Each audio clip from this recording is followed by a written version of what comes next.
This speech is to inform my audience about the origins of skiing and how it has evolved into what we know it today.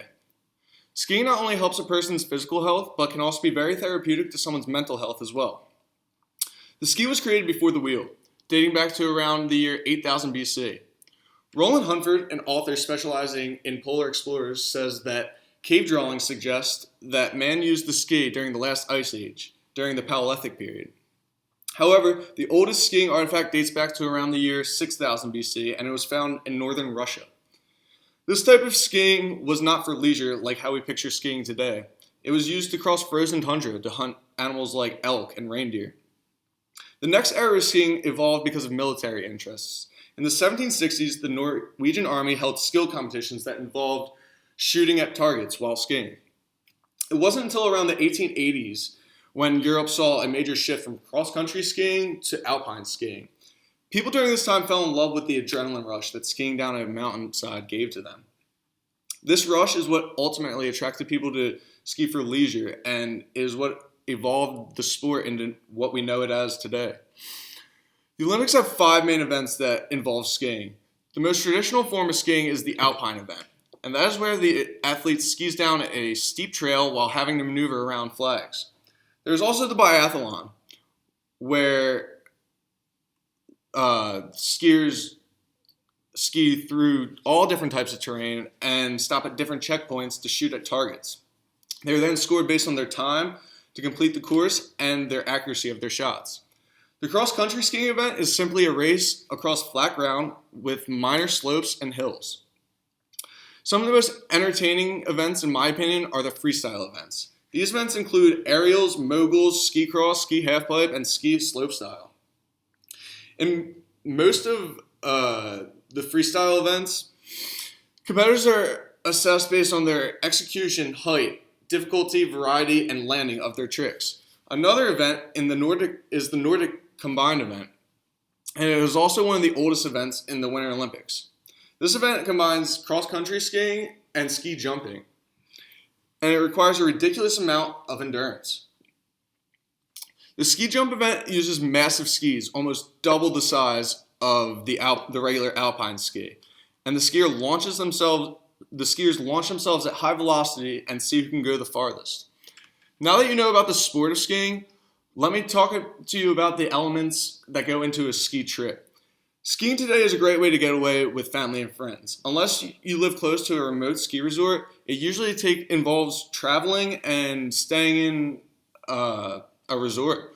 The resorts usually consist of local shops and restaurants in a quaint town that revolves around the mountain.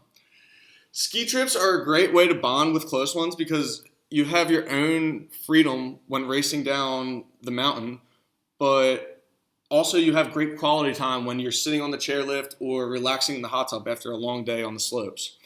Everyone in the resort is usually in a good spirit and it's very easy to meet people because it usually takes a lot of time and effort to schedule these types of trips.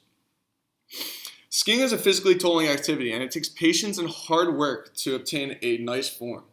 Beginners usually start out in the snow plow form, also known as the pizza style, because the muscles in their legs need to adapt to get to the parallel form, which is highlighted here.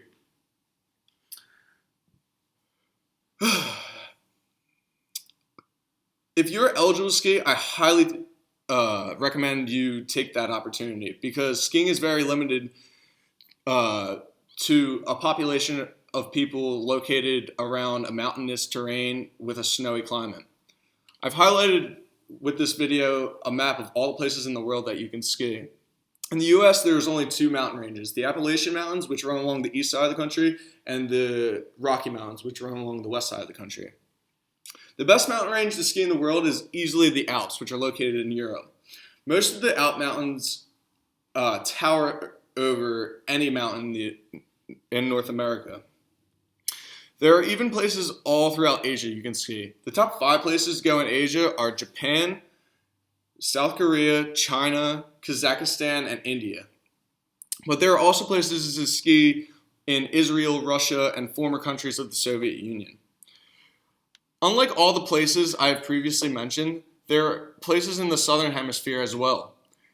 Chile and Argentina have mountains taller than most mountains in North America also. And believe it or not, Australia and New Zealand have mountains to ski at too. The prime time to go skiing there is June to mid-October. Knowing where to ski is only half the battle. Skiing can get quite expensive, especially if you are traveling from far away and staying in a ski resort. There's a lot of equipment that goes into skiing, which can get quite expensive as well, such as a heavy winter jacket, snow pants, along with gloves, ski boots, goggles, and a helmet. Nowadays, skiing attire has gotten very flashy, and it makes for a great conversation starter to avid skiers on where they got it or for how much.